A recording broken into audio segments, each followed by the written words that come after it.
The two that stand out right now in this conversation for me is the cherubim and the seraphim, who kind of appear in the Bible, and then they get the really crazy descriptions, like with many eyes and animal parts and several faces, and the some of the a couple of the biblical scholars that I looked into say like they're really not even angels.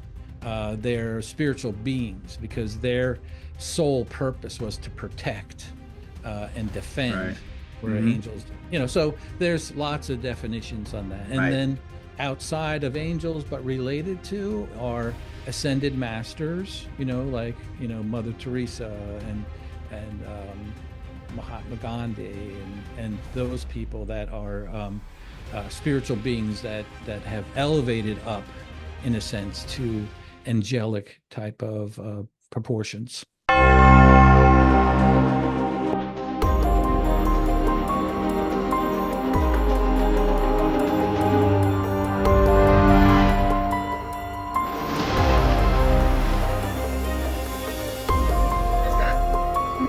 Welcome to the show, Thank you. Good afternoon. Good morning. We're wherever in two you different are. I parts of the day, know. but I yes, did thank a you. I did an earlier interview today, and he was in Barcelona. Oh, So yeah, okay. and we do have a quite the global reach. So that's you're absolutely spot on. This is like, yeah, wherever you may be, Yes, that's it. greetings. Yes. All right, so you've got a new book out, and I'm Yes. really excited to talk to you about this. So, what's the name of the book? So the book is Looking for Angels, a guide to understanding and connecting with angels. Okay. Yeah. I'm gonna jump right into this. What is an angel by your definition? Yeah. Okay. Certainly, that was my first, inkling and spark of the book, was to get to the bottom of this. I mean, I've been involved with religion and organized religion for the early part of my life, and then later left that. But always angels were around, and so this was like kind of my chance to delve into it. So, basically from a consensus of, sacred religious texts from, all the main religions, and even modern day, intuitives that speak with angels, and, in general, that my consensus is that angels are energetic beings. They are created beings, which is, you don't have to go too far looking into the history of angels in terms of the religious text to see that once the physical universe came into being, then there was a separate creation, and that was the angelic realm. And that goes through Judeo-Christian, Islamic texts.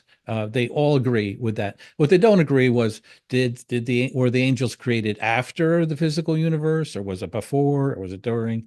But either way, it's important to know that angels are a separate species than humans, and Hmm. that they were never incarnated. There were a couple of exceptions with two archangels, one Elijah and the other one Enoch, and they both ascended to archangel status of Archangel Metatron and Archangel Sandalphon. But in general, angels have not been incarnated and are here. Their purpose, again, another little, discrepancy, like, do they have free will or not? If God, the source, the universe, instructs or moves them to do something, can they go like, yeah, I don't want to do that today? There's debate about that, but in general, they're here to support our growth and our maturity into remembering, like, who we are, who humans really are, and Hmm. that, we're part of God's source and love, and our spiritual journeys, which can, go over lifetimes, but in general, that's what the purpose of angels are, to support our growth in that. Hmm. So, are they a interdimensional being? Wow. you're good because I mean, because that's I mean, in that perspective, that to me solves a lot of a lot of questions and a lot of problems. Right. And when we start looking at our lives, our existence, we ourselves, we are interdimensional beings. Hmm. And so, so the answer is yes. I would say yes. And they operate mainly okay, in general, from all the sources of people commenting and instructing about the dimensional realities of our existence. Right. Pretty much everyone says, yeah, we're in the third dimension. We're in the physical dimension. We're Hmm. bound by time. Past, present, future is all separate. We have to use language to communicate. When you get out of the third dimension into the fourth and then beyond, time changes, sense condenses. Past, present, future are all one. Uh, Language goes away. It's all telepathy, and certainly visual. So in the physical realm, where we are, you are looking at me through two cameras, Right. and those cameras only see a very small percentage of energy that's bombarding us. And certainly hearing is limited. Everything's kind of limited in our physical world. Not necessarily a bad thing, but it just is. Hmm. But when we ascend out of this, or beings that are in the upper dimensions can I say down, but it really isn't down. They lower their frequencies to come into our physical world. That's when we see them, And then when we develop our psychic and intuitive abilities, we can start reaching up or into the fourth dimension. So Hmm. yes, angels can go in and out, as the many, many stories in certainly the sacred scriptures, and then real life stories of angels coming in, into human form, or people see angels.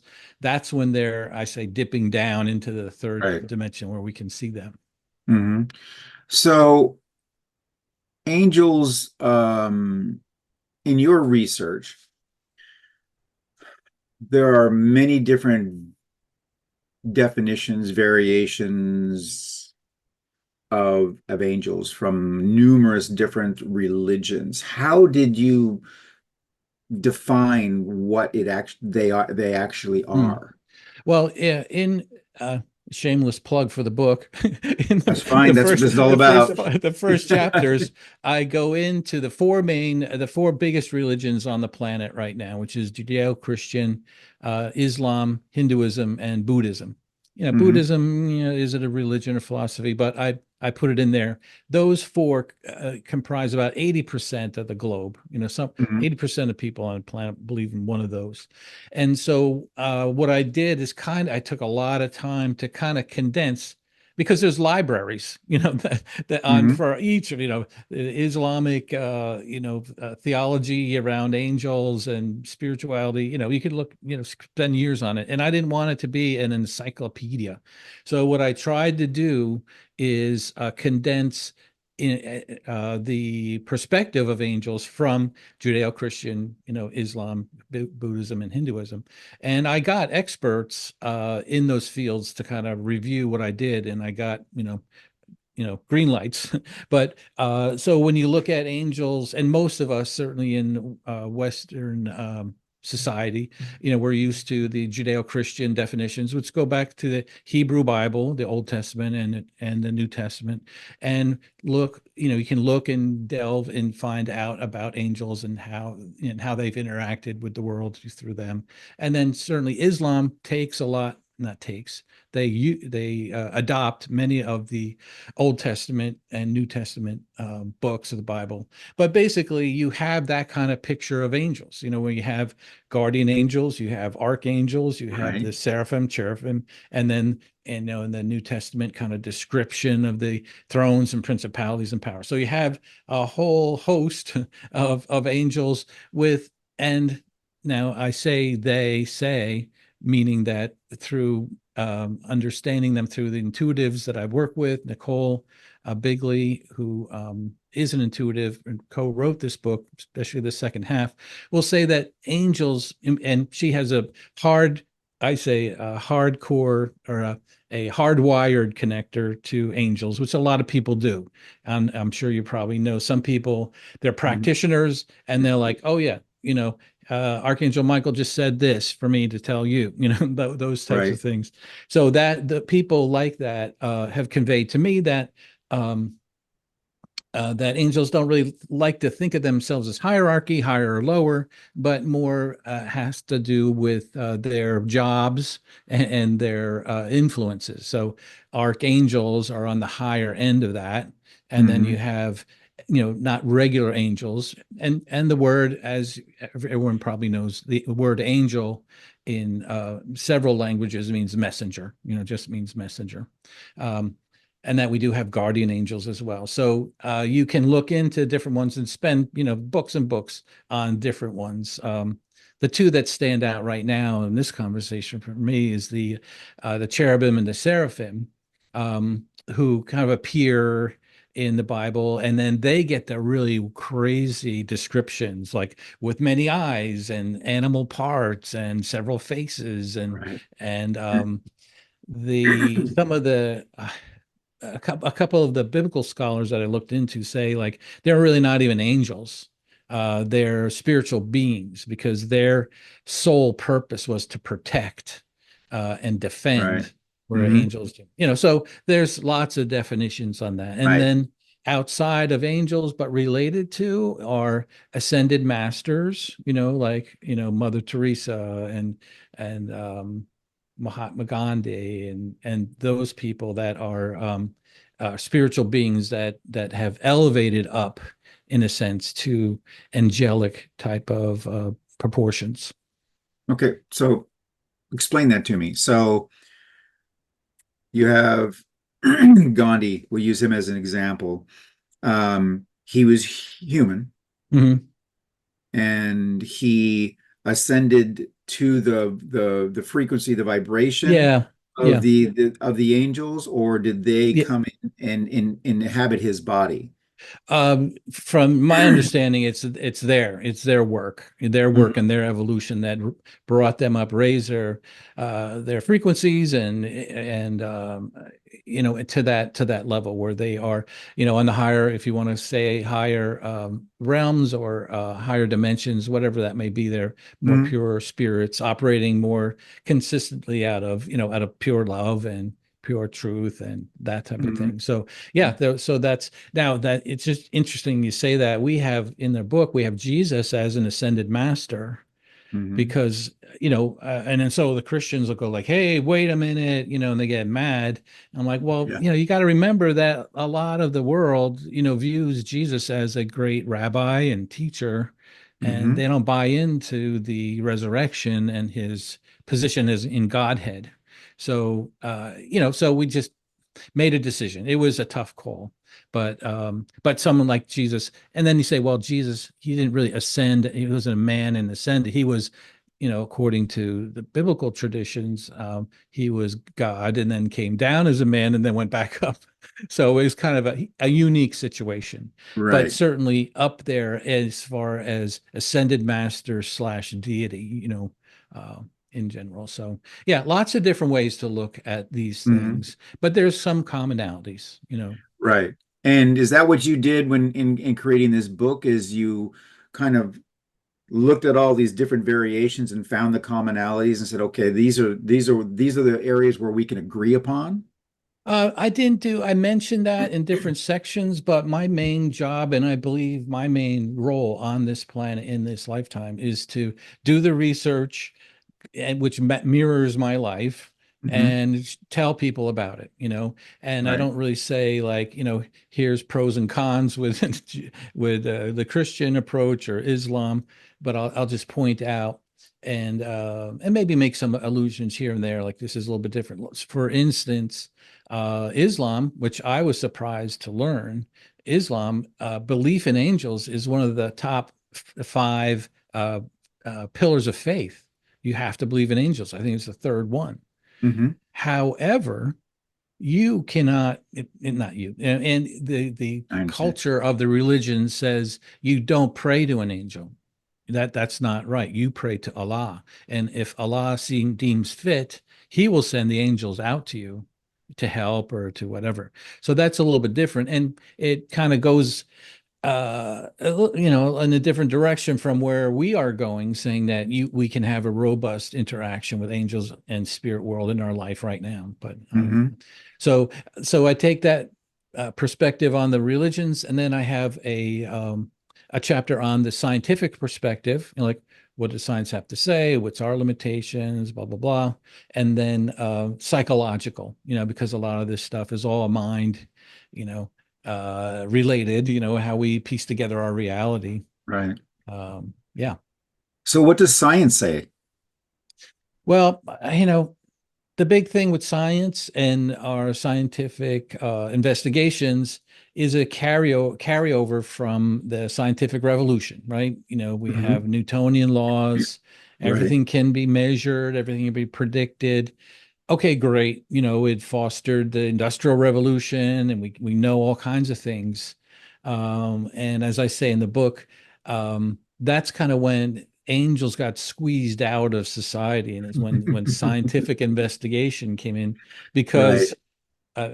because there's no room for an angel in a machine. Right? Right. So It's not quantitative. exactly. Two things. In the scientific investigation, as currently we understand it, things have to be observable and they have to be measurable. So if you can't, put something under a microscope, the reality of it is questioned, right? Right. However, as I introduce into the book, there is a crack in the door of our materialistic viewpoint of reality, and that's quantum physics, right? So now Right. all of a sudden, when you get below the 50 micron size subatomic particles, well, things act a little differently. They can be a particle and a wave. They can be in two Hmm. places at once. They can interact with two particles a galaxy away. So, Right. I say that science has a hard time understanding angels in that way. In a materialistic way, there is a crack in the door saying, there's other things out there that we're just starting to get a handle on. Exactly. I've always found it interesting that science, I love science, but I also understand that science needs to be explained in a way of up until now, this is how we understand Yes. it. It should Yeah. always be qualified when it's not a definitive, because Right. as you just said, 50 years ago, we thought this is the way it is. Right.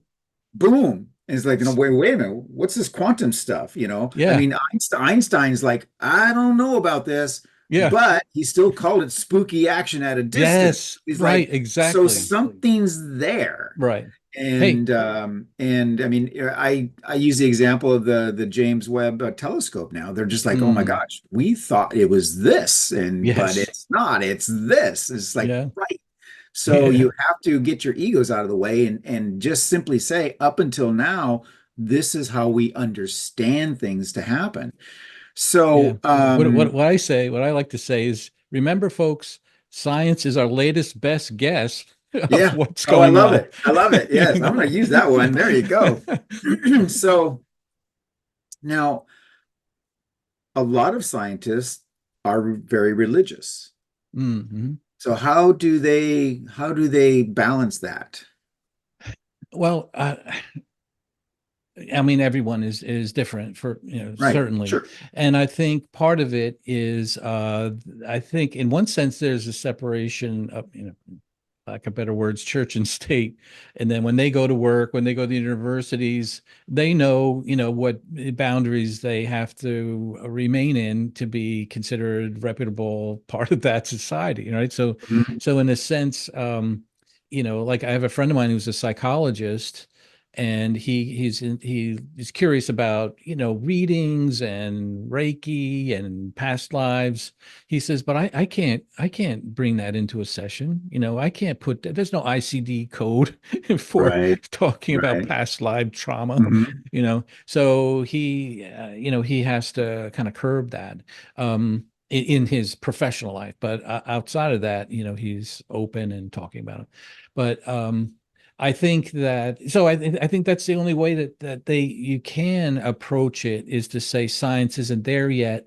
Maybe, there are things like the what was that boson The boson, yeah, molecule, whatever, right, some glimpses here and there.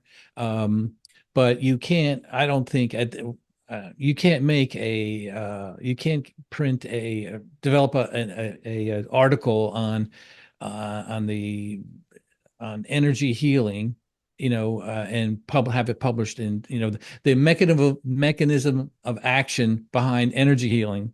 You can't publish that anywhere. right. They probably wouldn't be published. Hmm. So yeah, I think there is a definitive. One thing I do every now and then. I don't like it because it's kind of argumentative, but a friend of mine who was a Catholic, solid Catholic, he read my book. And he goes, yeah, you know, I I don't really believe in angels because you can't really study them. You can't.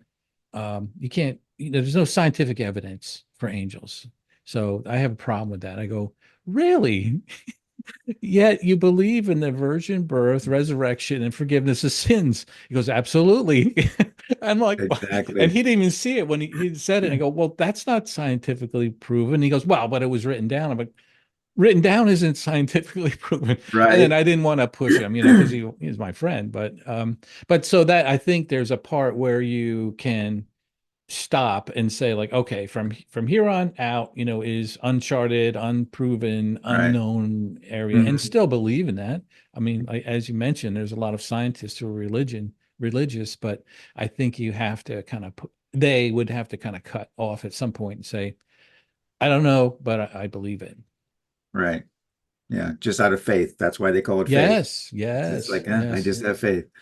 And so, in my studies and with other authors that actually that I've talked with just recently, the term angels comes up, but there's so many different variations and definitions of it's your higher self, it's your future self, Hmm. it's someone extraterrestrial that you're channeling, Hmm. um, and it's an extra interdimensional Hmm. being. Yeah. Where do we say, okay, this is it? What box do we put them in?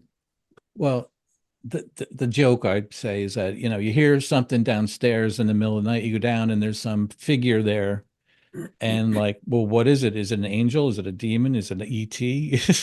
Or Hmm. is it too much vodka, the night before? It's like, what is it? But I think it can be discernible. We can put them in different boxes, as far as angelic beings, like I said, created beings. Hmm. Now, to me, well, and then you have past past loved ones who have passed Right. coming back. They can reach out at times. From what I understand, it takes a lot of effort for any being to come down into the third dimension. A friend of mine just said it's sort of like going on a Zoom call with a friend in Italy versus, going to getting a ride to the airport, to taking a flight over to get a taxi. Okay. It's like that different, that you can do it, but it takes a lot of effort. So you have angels, past loved ones. You have extraterrestrials, which lately I've just been calling it, saying like, look, they just exist. And not only that, I believe we treat them just like if we go into Africa, some remote area, and we go, oh, there's a tribe of people we've never known about. It's the same thing, except they're on another planet, Right. or other galaxies. There's Mm. so many stories, thousands of stories. Some of them could be like, refutable, and some not, Mhm. but in any case, I kind of say, yeah, they exist. They'll probably start coming more into our society in the not too distant future, but they are our brothers and sisters Mhm. happen to living in another place.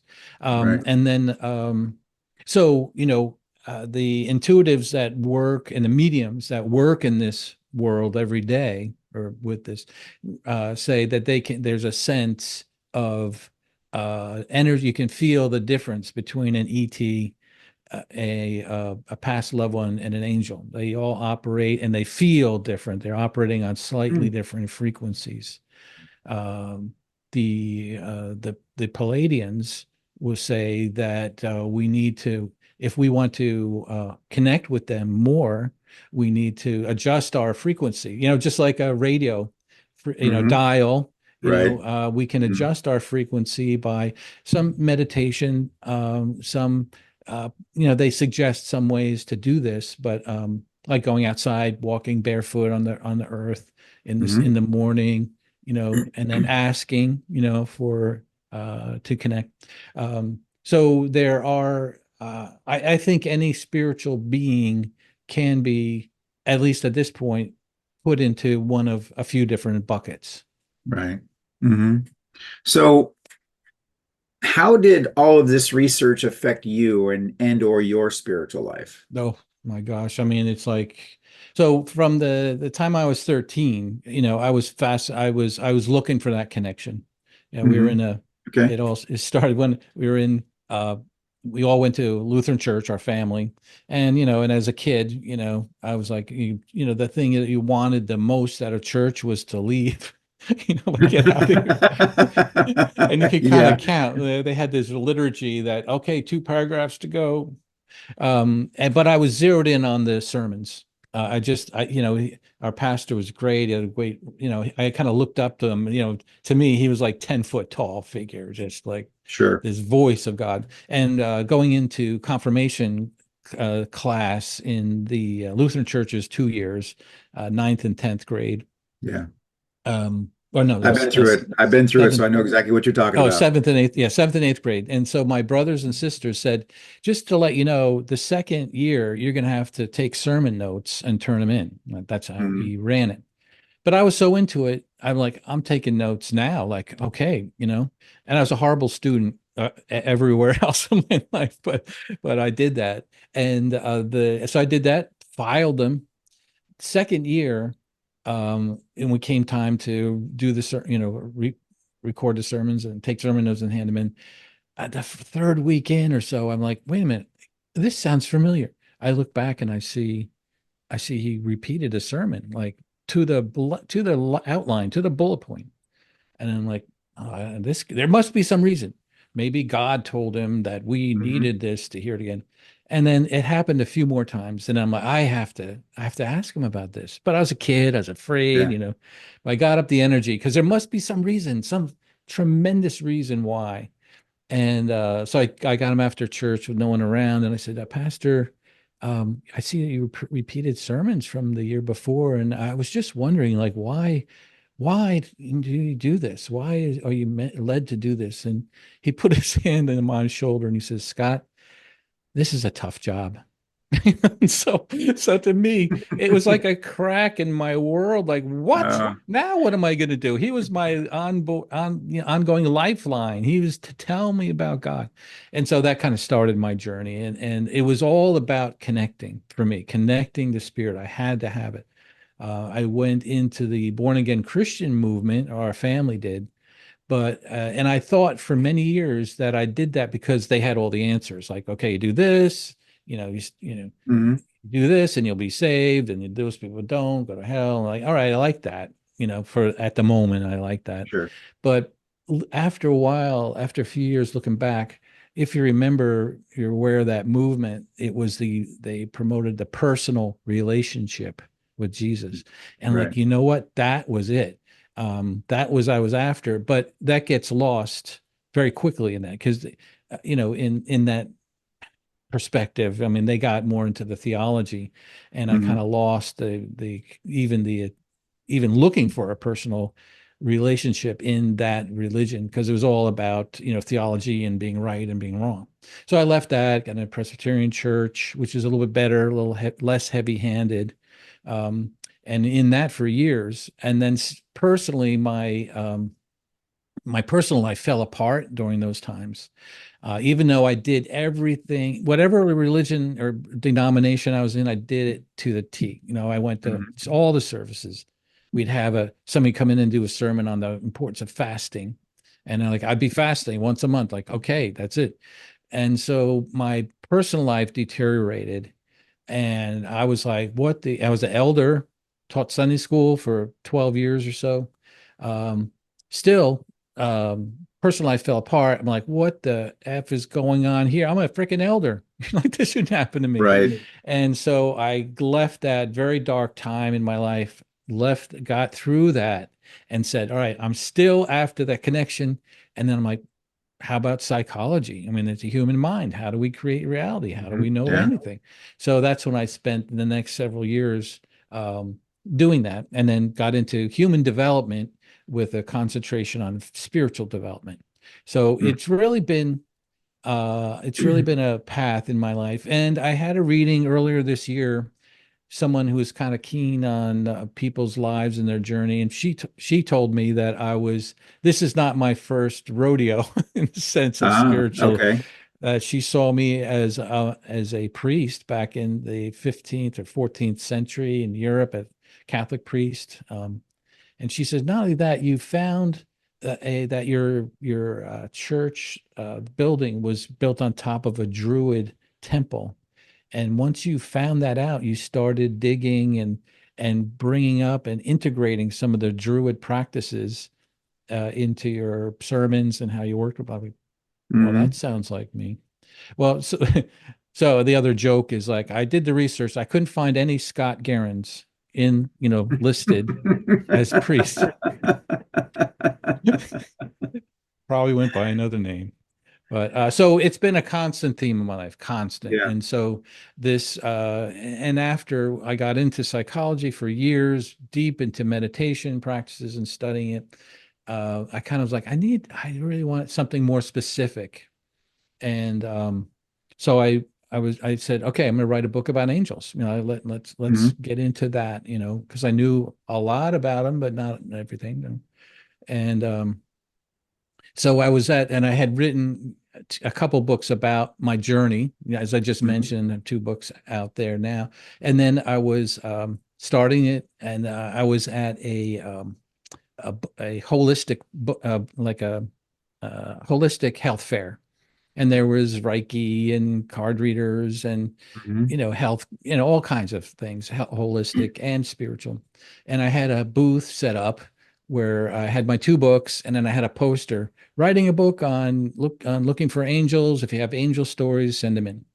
Oh, So wow. Great idea. it was 3 days, and across the aisle from me was a tarot card reader, and she had a wonderful booth. She had a table set up for readings. Everything was like really great. And so at the end, we were packing up, and I went over to her. I said, "So how'd it go?" Blah blah blah. And I go, "So how do you like my booth?" It was minimally atoned or addressed, and she said, "Well, you have too much of an academic." She talked very quickly. You have too much of an academic approach. Like, we get it, you know it, you've been there, and you say angels. You're doing a book on angels, but there's no images of angels or anything like that. So you might want to do that. I'm like, okay. And then she turned away, and then she came back and said, you know what? You need a female voice too. That'll really help. I'm like, okay, thank you. And then she left. So I was like, what can I do? I don't know anyone. And I had been listening to the podcast, A Psychic's Story. Hmm. That's been Nicole Bigley's been running it for 5 years, and I loved every week there's a new type of spiritual person, a medium, a numerologist, a astrologer, Hmm. and I was just eating all that up. And I'm like, she would be perfect. So I wrote her an email 2 days after the event. I wrote her an email saying, I'm doing a book. It'd be kind of cool. And I could do the science, religion part. You could do the modern day part, if you'd like. She sent me an email right back saying, love to. Matter of fact, I have a story for you. So we ended up on the phone call, and she said that a few days prior, she was getting ready for a session. She works full time, but provides sessions at nights and weekends. And she was preparing for this person, and she got a message, voice from her spirit team saying, "You have to write about us. People need to know about us." Wow. And the type of person that called is, she says, I'd love to, but I can't. I'm working full-time jobs. I got my practice. I got the podcast. I'll do it, but you need to send me someone that can help me get the book out, you know. Hmm. Um, and that was the same day, that moment was the same moment that I was speaking to the tarot card reader a few days earlier. Wow. I know. So, Wow. yeah, and that's how it started. And I tell you that we remembered that many times, especially if you, I don't know if you've had developed a book, but in those dark wee hours of the morning when you're going through manuscripts and putting the editing in, Yeah. you're like, why are we doing this? Yes, We kind of would exactly. go back to that saying, Yeah. that's why. Yeah. Or that unforgiving blank page. Yes. Yes. Yes. So, Um, if you don't mind, I'd like to chat just a little bit about what you said about when you were really involved in learning these different disciplines, that your personal life kind of fell apart. Why do you think that happened? I that's a don't good need point. details, but I mean, Yeah. was it that you were growing and evolving faster than the people you were with? I've heard this Well, before, so now I'm just curious. You know. yeah, I mean, I think for me it was more it was lack of maturity on our part, you know, on Hmm. my part, uh and you know, I don't think it was anything, you know, in the sense of spiritually motivated, other than I was looking for help from the religion I had Hmm. embraced so tightly, and I Right, got no answers. I mean, right, and that may have been the reason, you know, that may have been the whole reason. Like, right. we're going to put Scott through this time where no, there's no way out, and he's still going to find a way back, you know, through this pile of crap on the other side to really Mhm. continue his work. Right. So yeah, yeah, that there wasn't, yeah, I Yeah. don't think it was as, I think that was more of it than a, Yeah. specific spiritual. Because I could really relate to your your story about going through communion and things like that. I found myself at the same time being disenchanted because I had questions that no one had answers to. Mm, right. And I'm Yeah. like, I felt that it was a situation where they just wanted to dictate down to me, and I'm like, but, and I'm just like, but why? Yes. I was Right. the little 5-year-old. Well, why? Well, why Right. this? Well, why Yes. this? And how do you know? Yeah. And then they just, well, we just know. It's like, Mm. but how? I mean, I don't, and it wasn't out of malice. It was Right. Right. pure curiosity. Right. And I'm like, I says, this isn't for me. I said, Yeah. and I'm still a very spiritual person, but I'm just like, okay, the answers are somewhere else, and at Yeah. least the answers to my questions. And so I can really relate to And I that think time in your life. you know, for both you and me, what's really valuable is that we did go through that, because Yeah.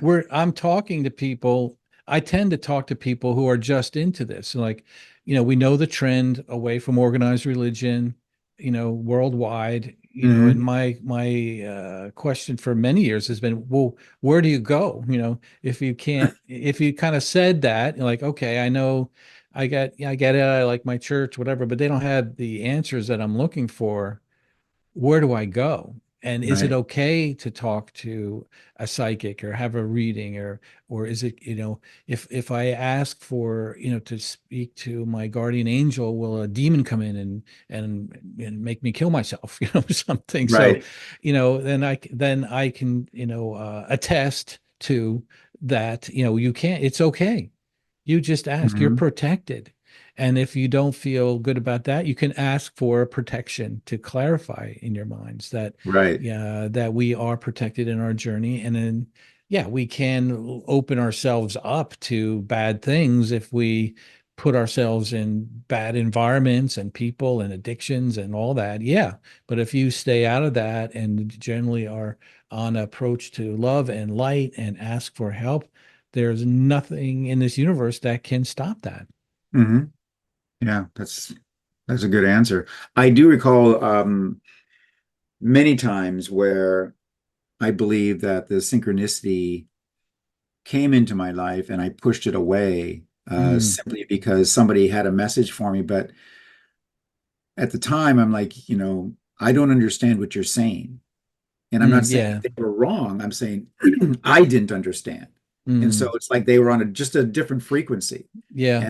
Yeah. And I was just bumping up against that, trying to get there, but I just couldn't. Mm, I was at a conference one time and somebody was speaking on the stage and I was like front row. I go to conferences, I go to seminars, I'm in the front row. So I'm writing notes. I was like, okay, okay, okay. mm, And she was speaking and I was literally suddenly had this feeling. I was like, I just couldn't keep my eyes open. mm, And I'm just like, oh man, I'm just trying. I'm just like, this is crazy. What the hell just happened? I've mm, been going for this from hours. yeah. And then when she got on that stage, I'm just like, man, I don't understand this. This is really weird. So I approached her afterwards Mm. and I said, I really think I liked what you said. you know, but this is what was happening is you're talking and you would get blurry on me. And I said I was just sudden overwhelmed with this fatigue. And Mm, and she just she was so great. She's like, well, that's because I'm on a different frequency than you. This is when it was mm, really just mm, nailed me. I'm on a mm, different frequency with you, and we're not resonating. mm. And Wow. I said, this has happened to me before. She goes, it probably has. That Mm, someone's been trying to tell you something and you've been mm, wanting to learn, but mm, you're just not ready for it yet. mm. Interesting. And so I mentally made a list of all the people I need to go back and apologize to because I thought they were wackos. And Loved your talk, but yeah, exactly.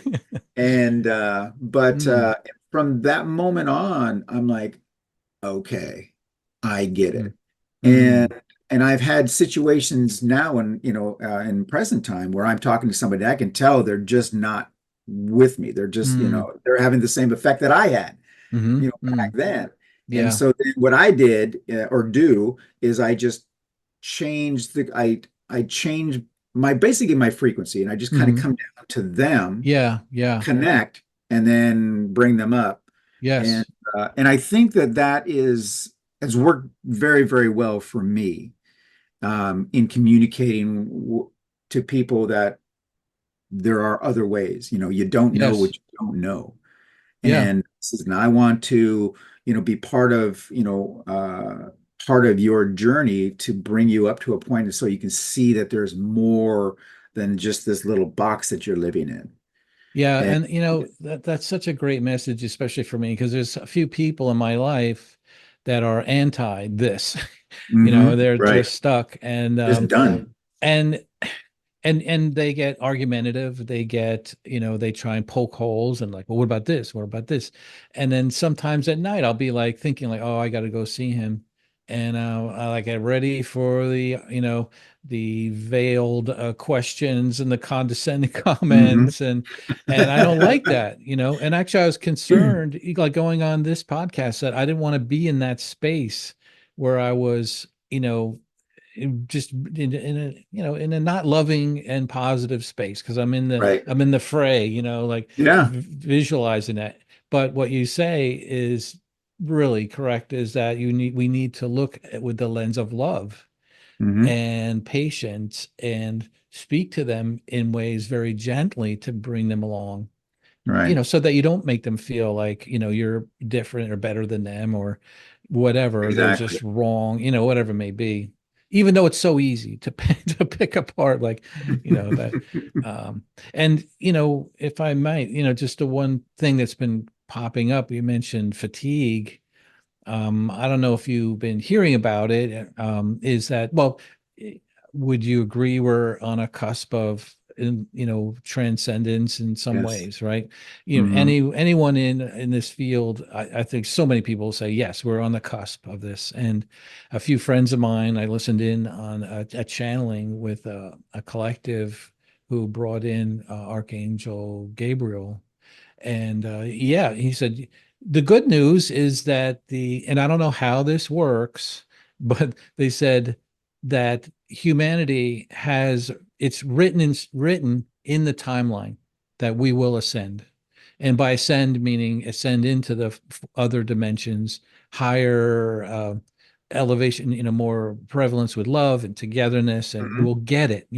We'll Right. get it that sending a missile into a town, like we're killing ourselves. Like that type Yeah. of an awareness. Right. Um, and that that it is, and it's a birthing, and it may start in our lifetimes, but as a medium just told me the last weekend, like you may continue your work like after this, after you go Hmm. in another lifetime. So the general hope is that there is, you know, according to spiritual sources, we're on a good path. Right.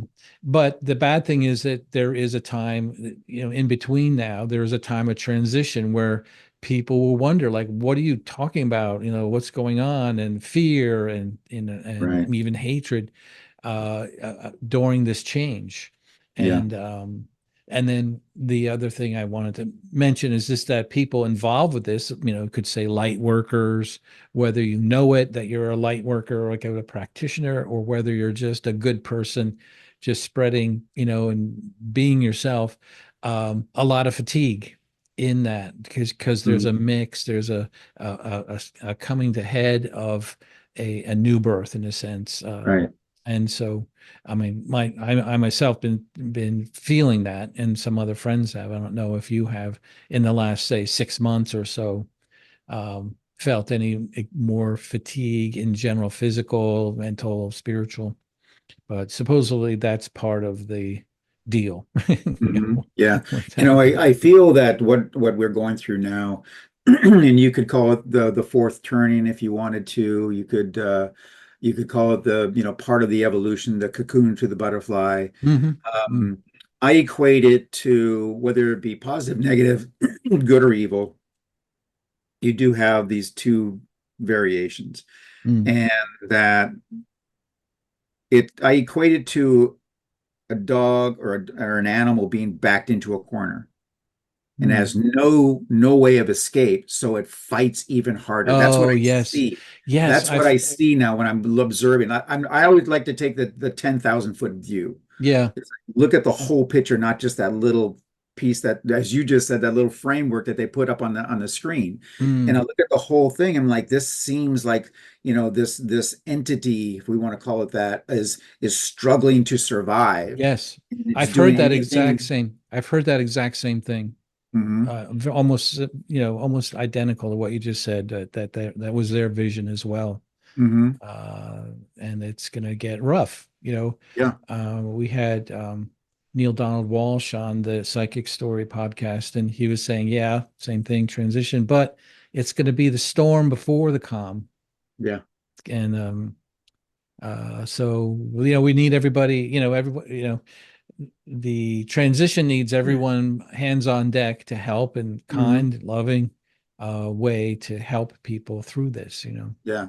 Well, it's funny you should say that. We came up with a process that we've been working on for about 10 years now, a little over 10 years. It's called the infinity process. And I equate it to, it keeps you in the eye of the storm. Mm. So then, and where it's nice and calm, and you are observing the chaos around you, and then Hmm. choosing at any particular point to step into that Yes. chaos Oh, to make a yeah. change Yeah. and such. Or the best ideal of it is that the people that are in the chaos are seeing you going, Mm. Oh. watching, and you gravitate towards you. I want what you got. How come Mm. you're so calm? And Yeah. gravitating back into that eye and keeping them into the eye. And that's what our process does. It keeps everybody into that mental note of just, hey, you know what? I'm here. I'm involved. I'm not ignoring anything. I'm Mm. just simply observing it rather than participating in it. And then you get more of a responsive type of behavior in comparison to a reactionary. Yes. Yes. And Right. so because it's one point in one of our classes, I was explaining to people that, when you see these big protesting about war, against war, Hmm. and such. It's like you're just adding more energy to the Mm, war yes. and such Yeah. instead of, so you're being the war, your energy Right. is being the war and you're elevating that. I said, be the Yes. peace. Yes. Just Well, be yeah. the peace and no screaming, no yelling, no hatred because you're just adding more to it. Yeah. It's And like so the just be tie-ins the of, peace and it then you don't have that banging. It's just like it can't bang up against you because you're like, no, I'm just peace. right. Was that Gandhi, right? Be the peace you want to see Yeah, in the world. And exactly. that, and that goes back to the law of attraction and energy. Like if you're Sure. focusing on war and more, it's just you're like you said, you're gonna perpetuate it. You're not gonna get rid Yeah. of it. Yeah. Yeah, and add to its energy. So this Mhm. is I love this. This is Mhm. fantastic. So And just have another you point. Oh, oh, go ahead, please. and just another point about angels and why, I call it why angels, why now, is the transition, certainly. But Hmm. what's critical is for the people coming out of organized religion or wondering or investigating, angels are a safe place in a sense. Like they don't have the dogma, of worshiping God and must be, blah, blah. Angels always have been like, the ones that, they don't have that dogma of belief, and they're more accessible, I think, from Hmm. first for many, many years. So I think that's why angels, one angel, I think it was Archangel Michael, commented to Nicole once, like, we're the gateway drug to higher spirituality. Like, get in, if you can open yourself up to angels and the spirit team, then you're gonna start really getting it. Exactly. That's hilarious. Now, have you yourself personally had an angel story? Um, for me, it's more my spirit team than, I mean, somewhat with Archangel Michael. Especially when I was reading, writing the book, I would sense his involvement. Automatic writing. I mean, if Hmm. you certainly know about that. I'd write. I'd be kind of writing, and then like, a half a page would be written, and I'm like, wow, this is brilliant. Like, who wrote this? If I say so myself. Guess I did. I don't know. Um, and then sometimes I would get an actual poke in my shoulder, like when I was like, involved with writing, and then it would be, I kind of felt like it was, all right, get back to work. You're almost there, type of thing. So an angel, and specifically that, my other two spirit, part of my building my spiritual team, the first component of that was, we had an animal spirit guide on our, like whisper, on the Mhm. podcast, and at the end she said, "Yeah, everyone has one. If you want one, just ask." I'm like, "Okay, if it's that easy, I'll do it." So, with sincerity, I said, before I went to bed one night, like, please provide a animal spirit that I may need, to help me do my job, and what I'm here to do on Earth. And the next morning, and this is probably, I don't know, 6, 7 months ago, the next morning, and to this day, a leopard, in my mind's eye, there's a leopard right here, right now. Wow. And I Very named her cool. Shira, Hmm. and she's always there, and so, as people say, well, what's the purpose of a spirit animal? And it's to provide that, provide what you need, for her, she's a watcher, she looks, she's a Hmm. protector, she's that Right. spiritual support. um, and so, yeah, to this day, I have that. Yeah, and a lot of my, some of my friends who I've known, thankfully I have 6 or 7 friends that I've known since kindergarten, right? And most of them are engineers, and they're like, you tell them about this, and they're like, really? Okay, really, Scott? You see an animal, huh? Mhm. Okay. But the second one I didn't even ask for, and it was when I was growing up. There was a family friend, um, and he was a high school teacher, and he was just a teacher at heart, a true teacher at heart. And so whatever he was doing, I was taking a class: mechanical drawing, photography, graphic arts. My brothers and I were wrestling. He was a wrestling coach, did that. He took people on bike rides in the summer. I wanted to just be around him all the time as much as I could. Mhm.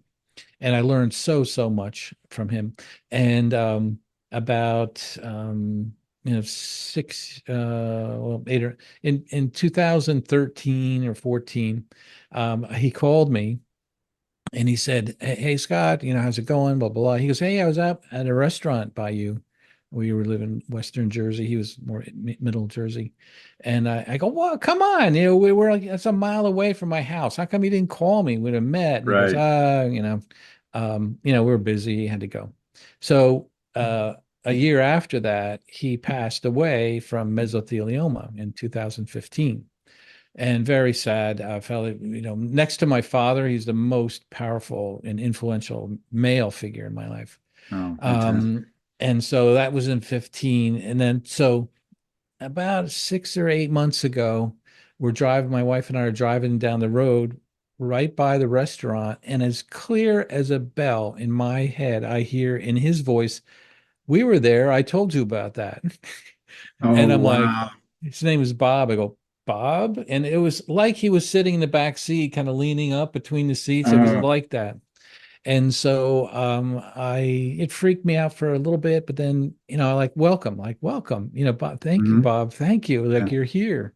And from then on, he's here. He's with me right now, sitting, Wow. standing right behind me. That's And great. then sometimes I'll hear something, and this is important because you always wonder about these things.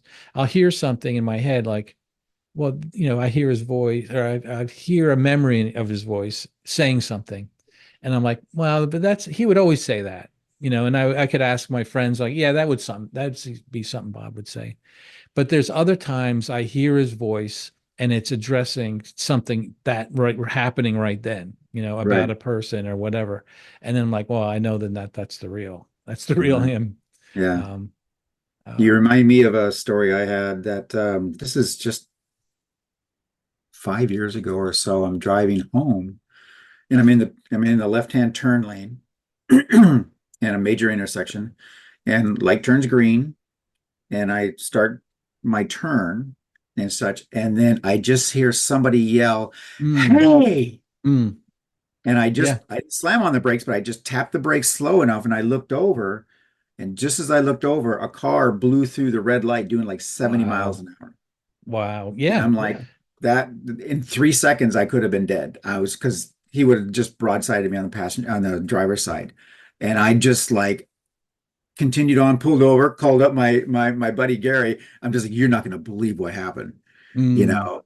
And I says, because there was somebody yelling, hey, but there was nobody there. yeah. There was no Yeah. pedestrians on the sidewalk, on the corner, or anything like that. It was, and I'm just blew my mind. Yeah. Wow. And I'm just like, and he, in all of his wisdom, he says, like, he goes, you have a mission, and it's not over yet, Yeah. and nobody's Yeah. going to let you Yeah. take you out of it, you know. And I'm just like, well, we're both on a Wow. mission, but wow. And it Mm, just it was really eye-awakening. And I've had little small things, but that one, mm, which just literally saved my life, yeah. just floored me. I mean, I got home, I Wow. told my wife, she's like, "Are you kidding?" I'm like, "No." Wow. I said, and I was still kind of shook. It just kind of It's to that the real. bones. And like, it was just that close, three Yeah. seconds. Yeah. And so, We uh, did a study mhm, for the book. And it was 800 people. First question, do you believe in angels? Yes or mhm, no? No, then out of study, yes. And then the second was, have you had an angel encounter? And if they have answered yes, then we gave them a list of 12 things that we gathered from our own research and looking around. And the third one, the second most common response was hearing your name called, or had a certain urge to stop what you're doing and change direction. mhm, So out of that, so there's 800, then 600 people said they believe in angels, 75%, which is about what is in the US right now, percentage of people believe in angels. And then 36% of them, about 214, said they had an encounter. And out of that 214, 96 of them said they had that experience of stop, go in a different direction, mhm. Yeah. among other things. Yeah. So do are angels involved in our dreams? Oh, that was the number one answer. Oh, Yes, was and I think and a personal experience. Yeah, I mean, so the number one answer was having vivid or reoccurring dreams that are different than other dreams. hmm. Because we can have dreams that are, just remnants of the day. You see a movie and then you go to bed and you're kind of redoing the movie. Right. But when you have that intrusive type of uh, information, coming in during a dream that kind of makes you, takes you back a little bit. Those are the things that, and certainly reoccurring dreams. Well, even psychology would say pay attention to reoccurring dreams because it's Hmm. something that's going on, but it's those vivid dreams that make you stop. Like, then it would be good to kind of center on them a little bit and maybe ask for reasons why Right. you were that was brought to you. Hmm. Yeah. That's I mean, I know that's so up in the air as far as, the dream works and what dreams are. Are they Yeah. messages? Are they just a consolidation of neurons, Well, putting yeah. memories where they need to go? And, I mean, it could be all of them. Yeah. Could Well, be. that's the I like yeah, the that's idea, but the way you said that though is that they're just, they're just different. They're just yes. different. They're more vivid or they're reoccurring. And I can remember many, many times where I've had a variation of the same dream over and over and over and over Mm, again, night after mm, night, not just mm, within the same night. And I'm like, okay, mm. there's a message here. And Well, one I remember where I was flying an airplane. And I don't mm. fly airplanes. And I'm like, okay, so is this go out and learn to fly an airplane, or is this don't get in this airplane? Oh, I haven't yeah. figured that one out Yeah. yet, but Yeah. they're there. But it was so vivid. I mean, Mm, I woke up, as if did that just happen last night? Did mm, that actually happen? It wasn't that, that fading dream. It was a right, right. memory It dream. right. You can recall it.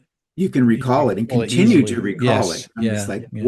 what's the differentiation Mm. between the one that just fades and the ones that is just so vivid and it's just there? And that may be it. I mean, that's a really good point. I have an example if we have time, something that Sure. happened to me. So this summer I started having a dream. It was three nights in a row. I had a dream very, very vivid where I was transported back in time to when I was getting divorced, right? Hmm. And it was like a picture, like I was in a movie theater, kind of looking, kind of picture frame me back in time. But I could feel my emotions. It was the most painful times of Hmm. that period of time. Sure. And in the upper left was kind of this kind of blurry, being or something. It seemed like an angel, like robes, but it wasn't really clear. But it was someone there just kind of watching. And while I was watching these scenarios, and each night I'd go to one really poor, one really hurtful time when everyone was mad at each other and blah blah blah, and I could feel the emotions and see everything. Everything was in color. That's a big debate. Do we dream in color? Well, I was dreaming in color. I don't care what it says. And then I'm like, wow, I woke up and wow, that was something else. The next night, same thing. Next night, same thing. The next day, I was already scheduled to go up and see my sons in Newport, Rhode Island, and visit with them because every now and then to go up. And my takeaway from that and the feelings I got was I felt so bad that I could have done things differently. Like I got Hmm. wrapped up to the anger and I distanced myself at times, because I couldn't take it, and I wish I could have been present more. And Right.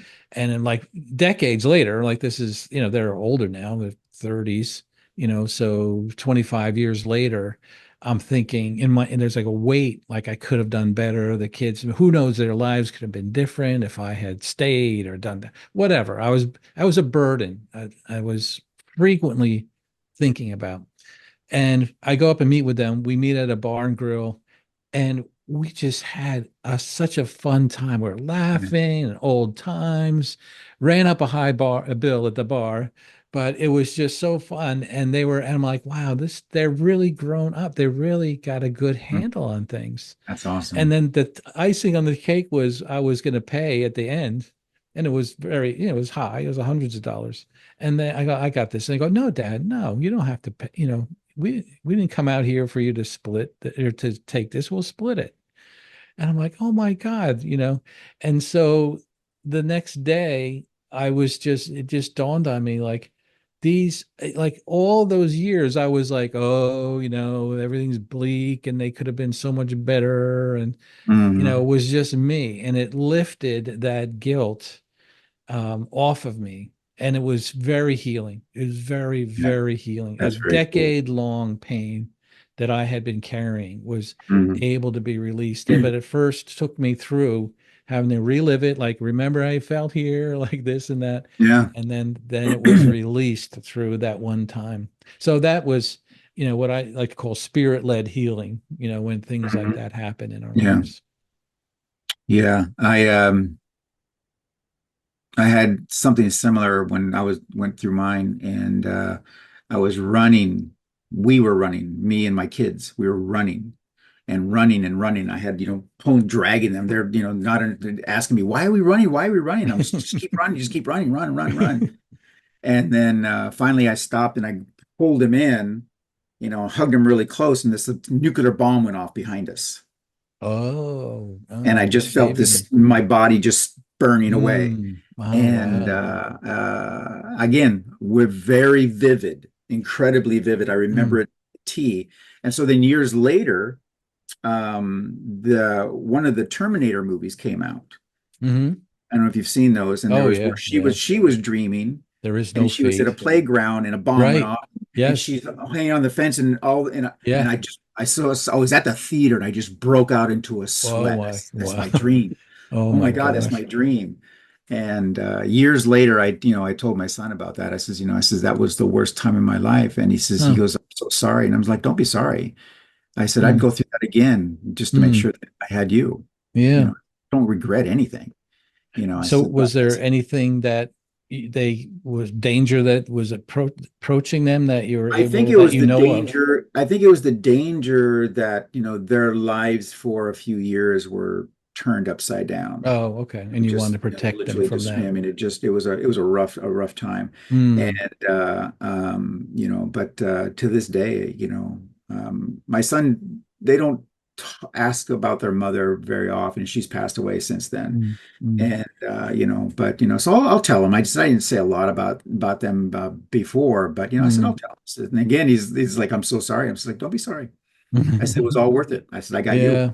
Yeah. And that's really how I look at it. I said I would do anything for him, and and that Mm, was, I think that the message in that dream is that you're going to have to do everything to mm. get them through this.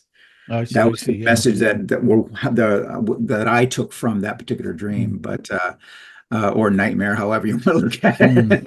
Yeah, and it. maybe during those times you probably like, why am I doing this? Or, it's tough or, but it helped you Yeah, yeah, kick in those protective instincts. absolutely, yeah, absolutely, and so I think when I had that moment is when I started to kind of, so this was 3 decades ago. But when I had that, that's when I started to think of dreams more than just dreams. Yeah. Yeah. That's when I'm just like, okay, this was a message. This is Mm, something else. yeah. This was because, as you said, it was different. Yeah, It that's the was in key. color. It was in Mm, color. It was vivid. And mm, I mean, it felt like it happened the day before. yeah. In my mind, it was just like, this was so real. It was just like, it's just like, did I, or, it was like, did it actually happen? And now I'm just in a different reality? Or, I mean, where Mm, did this go? Because it was crazy. So, mm, and I think the message to, the audience that's out there from you and from my experiences as well is that, you know, give them more thought than mm. just shrugging them off. Yeah. Give them more thought, even the little ones. I mean, and you actually, when we teach people, just start with the little ones. Start with those Mm-hmm. little things and kind of say, okay, well, what are the nuances in this, and what can I take from this? Yeah. And Yeah, I think even when people ask me like, how do I get started? How do I, yeah, start? I go, well, first of all, be aware of what's going on around you, coincidences, hmm things that happen, this, the yeah, repeated numbers, the songs that come up on the radio by hmm accident, and then see if any messages come, when you start being aware, like what's going on here, then you start seeing a little bit more and more. And right, then certainly the dreams, outside of a writing, a hand writing something on the wall, that dramatic, that's what a dream can offer, that is that hmm very clear, concise and powerful message that we don't normally see. hmm There's always yeah, obviously stories of visitations and right. interacting with angels, but yeah, yeah, I agree with that. So Scott, I think my last question for this episode is, do you cover the delineation between angels and demons? Are they the same, just wearing different hats? Um, yeah, we had some discussion about it. I mean, we kind of knew where we were going with it, but and some people, I was at a book show, a book signing, and like somebody comes up like, you say, looking for angels, and you don't mention demons, and there's a whole world out there, and they're interactive, and he was very like, whoa, whoa, whoa. And I go, well, first of all, the title says looking for angels. So we don't get into but realistically, it would have doubled the size of the book, because there is a whole world, out there looking at the dark side of things. Mhm, And so, I mentioned in the early parts about angels and Archangel Michael's war with Archangel Lucifer, mhm, that you cast out, but that's really about it. Um, again, the length, one side, part of it, and then the other side is that we wanted this book to be about healing, about love, about growth, mhm. and so we wanted to center on the good guys, in a Right. sense. It's not that they're not real, certainly there are real evil forces out there. Um, but we are protected, and love will always succeed. And we want to teach people how to connect with their spirit team, angels, as a part of their next step in their spiritual journey. hmm Right. So, um, if well, I mean, since we are admitting that there are good and bad, positive, negative, however you want to define them, um, if you had your demons per se, what is their goal? I mean, the we know that the angels are all about the evolution of humanity. Mhm. Are the demons the same, but just a different type of evolution? Well, I think they're energetic beings, hmm as far as that goes. hmm I personally believe that their purpose is, to rack chaos, hmm increase the hatred, increase the fear. Right. Um, that's certainly, I mean, people who are into that part of the spirit world and interacting with them. Yeah, fear is a huge thing Yeah. that are really they feed upon.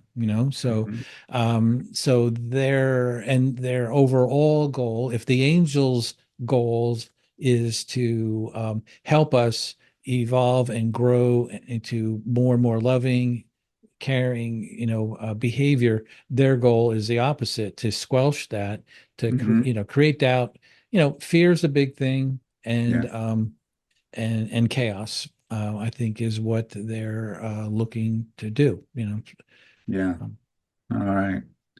Well, Scott, this has been, I have 1,000 more questions for oh, you. So we're gonna have to do a part two on this one. But absolutely. this has been Yeah. phenomenal. So let's tell people where they can find your book and where they can connect with you.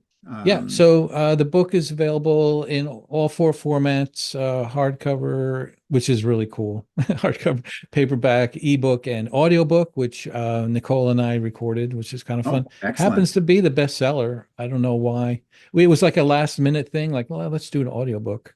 But we have a lot of meditations in there, and it Oh, helps okay. do that. So those are all available on Amazon, and then also bookstores where please support your bookstore, your local bookstore, if at all possible. Mhm. We do have a website for the book called lookingforangelsbook.com, where you can get Great. some signed Mhm. copies and learn a little bit more. And then my website is angelintraining.org, and it has a little bit more about me, my other books, some Mhm. classes, and things like that. So that's yeah, and Instagram, Scott Guerin, author. Got it. And I'll put all those in the show notes, and they're also on the screen below us. Okay. Um, that's it. I greatly Well, appreciate your time. Hey, you know what thank I'd you. love to do though, as a follow-up to this interview, is why don't you have Nicole get a hold of me? Yes, yes. And let's She do a is double great at whammy. that. Yes. That's Um, we're all about promoting you guys and having your message, expanded, across the globe. And anything that we can do to help you out, please oh, feel free. good. I'd love to talk Well, to Nicole. She sounds oh, yeah. intriguing. She is quite the person. Yeah. All right. Fantastic. Well, you have a great day, sir. All right. Thank you. And Thank thanks you for so having very me on. much. All right. All right. Take care. Bye-bye.